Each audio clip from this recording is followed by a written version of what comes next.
Hello, I'm Judy Stiles. Thank you for joining us this week on Newsmakers. Our focus this week is on religion. We're focusing on a local group, the Joplin Interfaith Coalition, that's helping with communication and understanding in our community with different religions. And joining me, we're going to break the program up into two portions of the program, starting off with Father Frank Seirra from St. Philip's Episcopal Church and Paul Teverow with the United Hebrew Congregation. Excuse me. Thank you for being here today. Thank you, Judy. Probably we need to start for our audience with just a basic explanation if somebody were to ask you, well, what is the Joplin Interfaith Coalition? How do you define that for someone? We're a group that came together 2012, and at first with a very limited goal of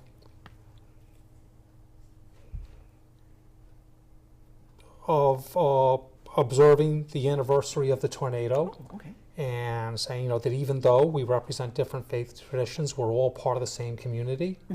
There are some prayers we could all say together, and there are also prayers that are distinct to each religious tradition. And so we can both affirm our unity, but also recognize and respect our differences. And from there, at the suggestion of a couple of our members, we decided to develop a somewhat more ambitious agenda. Develop a series of programs where we would explore in more depth different aspects of our respective religions. And also, again, at the suggestion of others, we decided to add to this the idea of community service. What brought us together is that, despite our differences, we all consider ourselves members of the same community, and we can join together in serving the community in community service projects. Great. So you've been since 2012 an active organization representing which variety of different faiths are we looking at when we're talking about? Well, the Christian faith, the Baha'i faith, Islam, and Jewish faith. Great. So really a cross-representation of the Joplin community. Yes. We're looking at what we have in this hard community. You feel that some people are surprised at the diversity we have even within the city of Joplin in the religious community? Definitely. When we've had, at least my experience is when we've handed out flyers on third Thursdays, is that they're surprised that who's getting together and why we're getting together, and pleasantly surprised, I would say, that we have a different faiths in, and for a size community as Joplin, to have a synagogue and a mosque is unusual. Because usually you're looking at bigger cities that have both, and so we're blessed to have both in our community. Yes. And really it sounds like a lot of what you're doing is understanding each other, communicating. Yes. Correct. So your programs that you have are representing, you're representing your different faiths and sharing. I've looked at some of your information that you've had. You've shared some common themes. You talked about, prayer, what's common types of prayer, or maybe the different festivals or religious observances. Right. So what did you find from your perspective, for instance, the religious festivals? People might know a little bit, but being able to share more about your background in religious festivals. Well, speaking personally, I knew about the major Christian holidays of Christmas and Easter. I didn't know how, for example, from the point of view of Father Frank's church, how that fit into a larger liturgical cycle. And from Islam, I knew about the fast of Ramadan, but again, I didn't know exactly why they did it, and I didn't know of other observances over the course of the year. And Father, your understanding of others, have you learned as well through these presentations? Oh, definitely. When we did our sacred scriptures or sacred books, it was understanding that how we view those books, as Christians view the Bible. The Jewish brothers and sisters view the Torah, and Islamic brothers and sisters view the Muslim brothers and sisters view the Quran, and the Baha'i view their sacred works, and being able to understand, how they speak to them in their lives, everyday lives, and how they use them on to both in their worship and in their relationship with God, with the Almighty, right? Well, this time, you mentioned bringing people together post-tornado, and of course that was something that really affected everyone across the community, no matter what their religious background. Correct. And so the different religious organizations were reaching out to help, not just their members, but community at large. And you were trying to provide service. So tell me a little bit more about how this has evolved into community service for others. Well, Frank, you've directed most of those projects. Okay. We felt that getting to know about one another was a good thing, and getting together to worship and sense and pray together and share that on a yearly event was good. But also be able to, it's always good to give back to the community and be able to work together and be able to have that fellowship as we seek to, bless other people's lives. And so what we've tried to do is just find projects that one, we filled, I think they're weekend bags or food bags for the school. Right. And we went and stuffed 300 bags, and whoever wanted to show up could. And we went up to the center and just work together, those type of things. We had a meal, we cooked a meal over at Ronald McDonald House. We just started that last month, and that went well. We hope to do that on a regular basis so that members of our different faiths will be able to get together to serve others, but also to fellowship and giving of themselves and to get to know one another. So I think it's important that the community see that we're not just trying to build our own faiths up and our own worship centers up. We want to be part of the community and give back to the community as well as in our different faiths and as we are guided by our faith. You mentioned fellowship. I imagine you've had a lot of opportunities for fellowship where members of different faiths come together and interact that way. That's exactly it, and that's been one of the more gratifying things for me. As a professor of history, part of my job is reading about the different religions, their origins, their development. But it's one thing to read about them like that, and it's another thing to talk to people from those faiths, to know what that faith means to them. That's been, to me, one of the most rewarding things to come out of this. So you're learning a lot just personally by visiting with people at these social events. Exactly. I'm learning things through this that I couldn't learn any other way. So face-to-face interaction, personal, knowing someone makes a big difference in their lives. Absolutely, absolutely. We begin to see each other as human beings, as fellow citizens, as brothers and sisters, as I've mentioned before, because it's too often it's that group or that faith instead of, oh, that's my neighbor. And I think that's one of the key things we had, that when the mosque was burned, right. And be able to say, who is my neighbor? And the community of faith came together, various faiths came together and said, this is my neighbor. And so we will reach out to them and be there and so show solidarity with them. It says, we're together with you, we stand up with you, and we're against any type of action that would harm and do such a destructive work and vandalism and all and hatred, that we aren't, that's not who we are. So unity in your missions together, even though you represent different faiths, you still have this unity for understanding and serving the community. Yes. And tying this together. And looking at your information, what you've done in the past, some of the themes I found kind of interesting. For instance, one of your topics was the role of fasting. And I guess until you look at the different faiths, you don't realize that, yes, each religion or each faith has a role that fasting has played in their history. And obviously, with the Hebrew congregation, you have that as well as the Christian faith. Right. So tell me a little bit about how you were able to maybe learn along those lines and sharing those with the different representation that you had. How maybe your view of fasting and other faiths' view of fasting, there's really not that much difference perhaps, or is there? It's an ancient practice that has been taken from, just a way of denying self in order to get closer to God. And also it's a way of understanding nowadays, I think, denying ourselves and food or whatever, so that we understand that others do with much less than we do, especially in this country, as it is in the United States.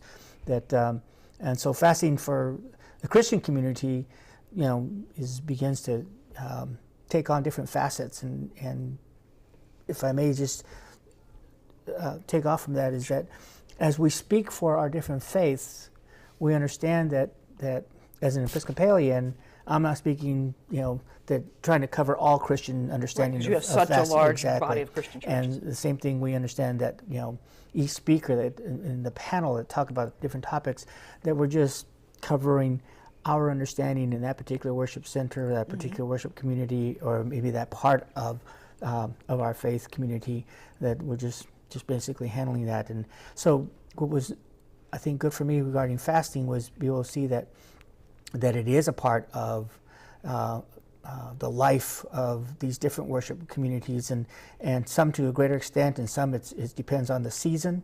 For us, as Christians, we fast more during Lent, Lenten season, than we do any other time, and for others, it was obviously during Ramadan, and our fast as Christians, at least my practice has been minimal compared to not doing without food or water for from sunrise to sunset. That to me is truly a fast, and doing that for a month is amazing, and I think just speaks of the dedication, and I think you begin to see in others how their faith really does transform their lives, and it does affect their lives, and they're willing to do this, make this sacrifice because of their walk with God. So. Well, Paul, you're finding that being able to understand why people do certain things is a way of also understanding their neighbors. That's exactly it. Right. I got a better understanding. Father Frank gave the example of fasting, how for Muslims fasting fits into the larger picture of how they live their lives as they see it in obedience to God, how they cultivate empathy for their neighbors. Now, you, of course, being a professor at the university and doing research as a professor, this would translate to education as well, that you are teaching through these programs as well. You're teaching each other and teaching the community? Well, I think so. I think it's been very beneficial. Mainly our student rabbis have done the programs. I've done a couple. And I found it very helpful to me to think about, okay, how can I explain to someone outside of Judaism why we do this, why it's important to us? So really the members who are participating, the people are reflecting on their own beliefs and how they apply that and tying that together. And at a time, in the world where we have a lot of religious strife or conflict worldwide, are you hearing people saying it's refreshing to see a community come together like this, that you're taking down some of those walls we may see around the world? Absolutely, absolutely. As I mentioned, when we handed out flyers regarding, we were advertising the next panel that was coming up, and the topic that we were talking about is that I got from people responses, well, that's what we should be doing. Oh, that's great. I'm glad. I didn't realize that. And so it's just making it known and understanding that this is the way we do break down walls and be able to see each other as human beings and understand, go away from a panel, not learning everything about that faith, but at least understanding each other just in one aspect and being able to say, we're not that much different. And if we do, it's because there's a positive reason for what we do and how our faith inspires us and affects our everyday lives. If someone were to ask you, why should I come to one of your events, what would you say to that person? You meet someone in the hallway or out on the street and they say, well, I hear you have something coming up. Why should I attend? I would say to anyone, if you've ever had questions about a religion other than your own, if you ever ask, why do they believe differently than me? Why do they do these practices? This is a good chance to get an answer.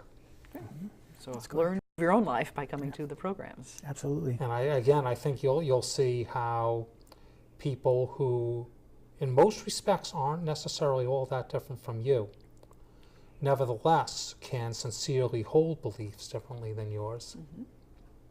And respecting them for those beliefs that they're holding, then tying into that. And that is key. I believe that's key as we share different aspects and different topics. It's where they're not to debate and say, well, our fasting is better than your fasting, or our scriptures or our holy books are much more ancient or much more authoritative than yours. It's saying this is where we are. This is who we are. And so you walk away with information and not, well, we won that argument. No. So cooperation and working together. Absolutely, absolutely. Well, I'd like to thank both of you for being on this first part of the program. We have two other guests coming up to continue our discussion, also working with the coalition. So I invite the viewers to stay tuned. We'll be back with more right after this.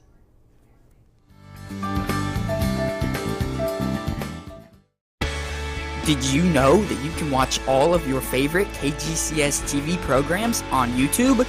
Introducing KGCS-TV on YouTube. Catch past and current editions of Newsmakers, Chamber Chat and the Joplin Insider, Window on the World, and KGCS special presentations for free all online And be sure not to miss your favorite programs on KGCS. KGCS-TV on YouTube.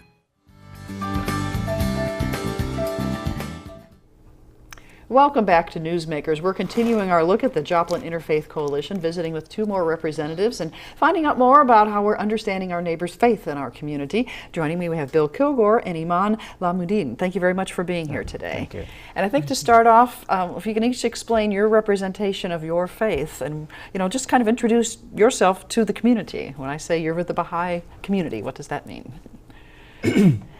Well, the Baha'i, the Baha'i community is the latest worldwide religion, and we are celebrating our 173rd anniversary today. Oh, okay.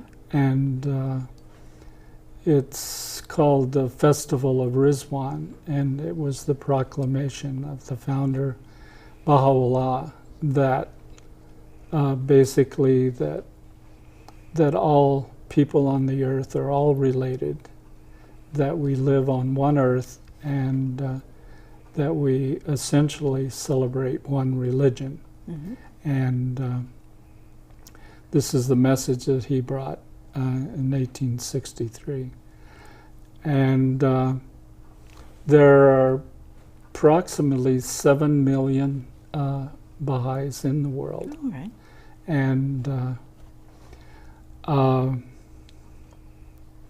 I was so happy when they had the discussion on fasting, that Lahmuddin and the Islamic faith and the Baha'i faith, we do a month, but we have a different calendar. It's a 19-day month. Okay. And we fast, as Paul said, from sunrise to sunset for 19 days. And that happens on March the 2nd through March the 20th.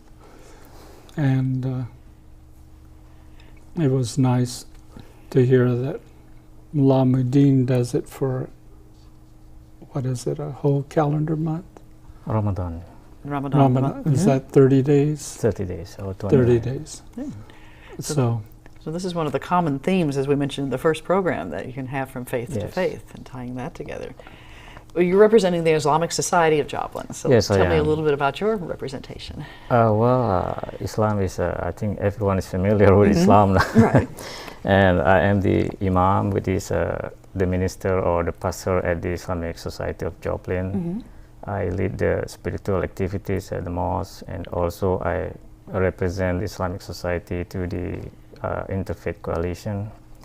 And we, as been mentioned, that we discuss a lot of things that many of us practice in our own religion and faith.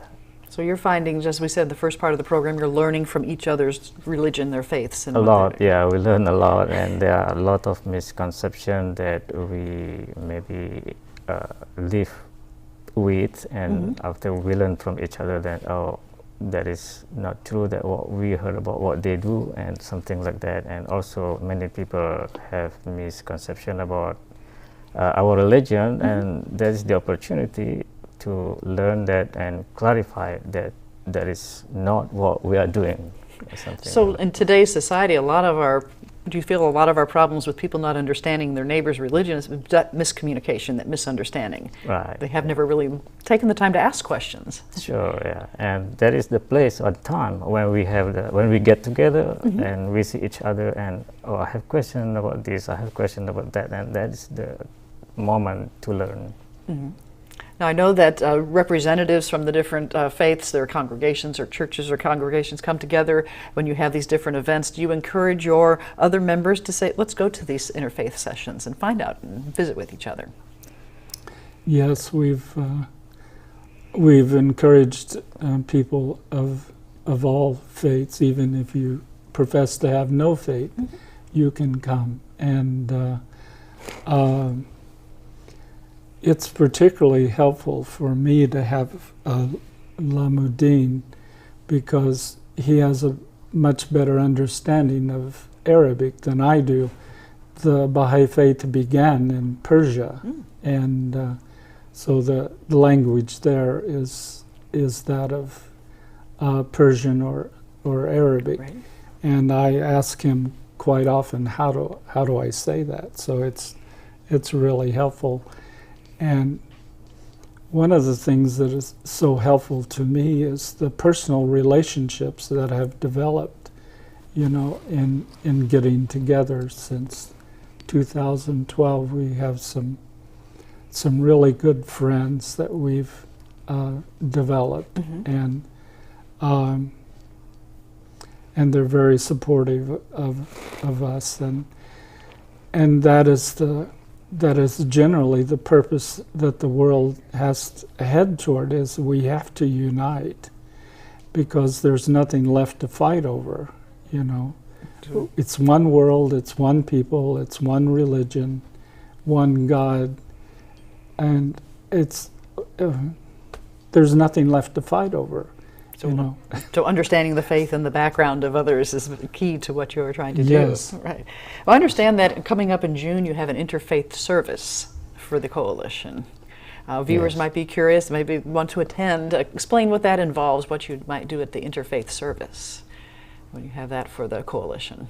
And people sharing their aspects of different types of prayer. What do you do at an interfaith service? Yes, that's one thing that we do, is we share the writings from our particular religion with, and it can be involved in a prayer or a writing. Baha'u'llah revealed 15,000 tablets while he was on this earth. And so it's very educational to put this information out. And everyone gets a chance to participate in that service that we have on June the 5th. We get the congregation, so to speak, involved, and so they get a chance to participate. So the people who attend also get to play a role. Yes, I see that is just another chance for everyone to learn more about each other, because the other day when we celebrated that event, we quoted a verse or two from our scripture, and then we explain the meaning, and then we can see some similarities or difference from each of our faith, and we can learn more about that. I remember that one time we exchanged we teach like an Arabic word to the people who came, and they become familiar with that word.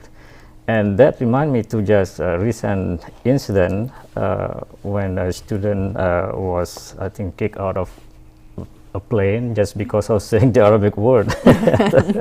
And that word is very common in Islam, and we say that word, inshallah, mean God willing, because God determined what is going to happen. We just make a plan, but God make it happen. And there's nothing to do with any violence or anything like that.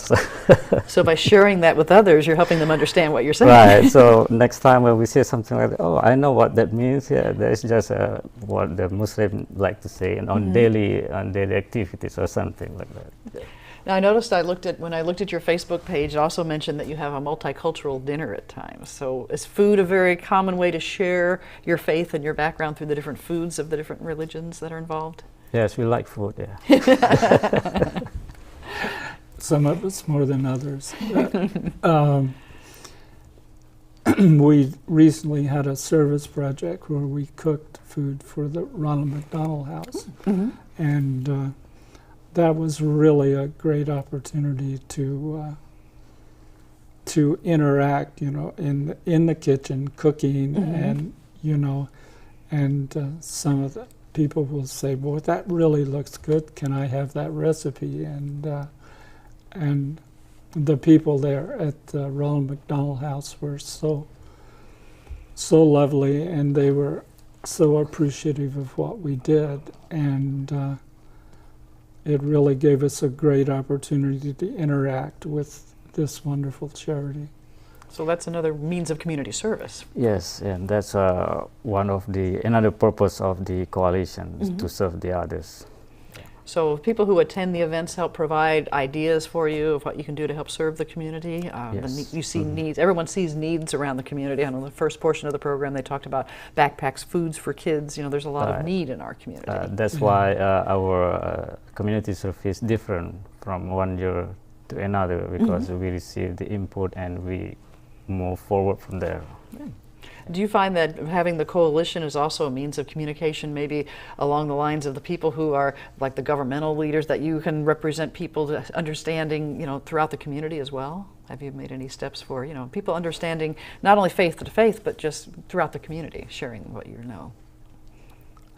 Well, we're always ready to share our ideas with whomever, and excuse me, back when they were first doing the activities around the tornado, the then mayor, I'm sorry, I can't remember what her name was, but she was talking about, you know, this is to manifest unity in the community, and of course that's one of our primary goals, is to unite and so uniting, learn to get along with each other. So uniting through faith is an important way of uniting our community. That's right, yeah. Tell me about, for people who are watching, they would like to find out more information. You have a Facebook page that they can look at, or they can contact your different congregations, groups, the societies, to find out when your next meetings are going to be? Or what's the best way to find out? Yeah, there are many different ways actually. I believe that weeks before we have an event, the word is being sent out to let people know that we are planning to have this kind of like a panel, for instance, and with this topic or this subject. And also every faith in the coalition send the information to the members, and members spread the word to whoever are interested in coming and attend the event. So you invite all to attend. You know, anyone who's interested can look up that information and find out when things are happening. Right. And working together. Well, what do you enjoy or appreciate most personally from the organization, being involved? Well, it gave me a particular sense of satisfaction when the Imam had his mosque burned down, that the community got together and said, you know, we cannot let this stand. We have to, you know, make a stand up and say, we are all children of God, and we are all neighbors, and we have to love each other. And that was particularly beneficial to me. And what have you found most beneficial from being involved with the coalition?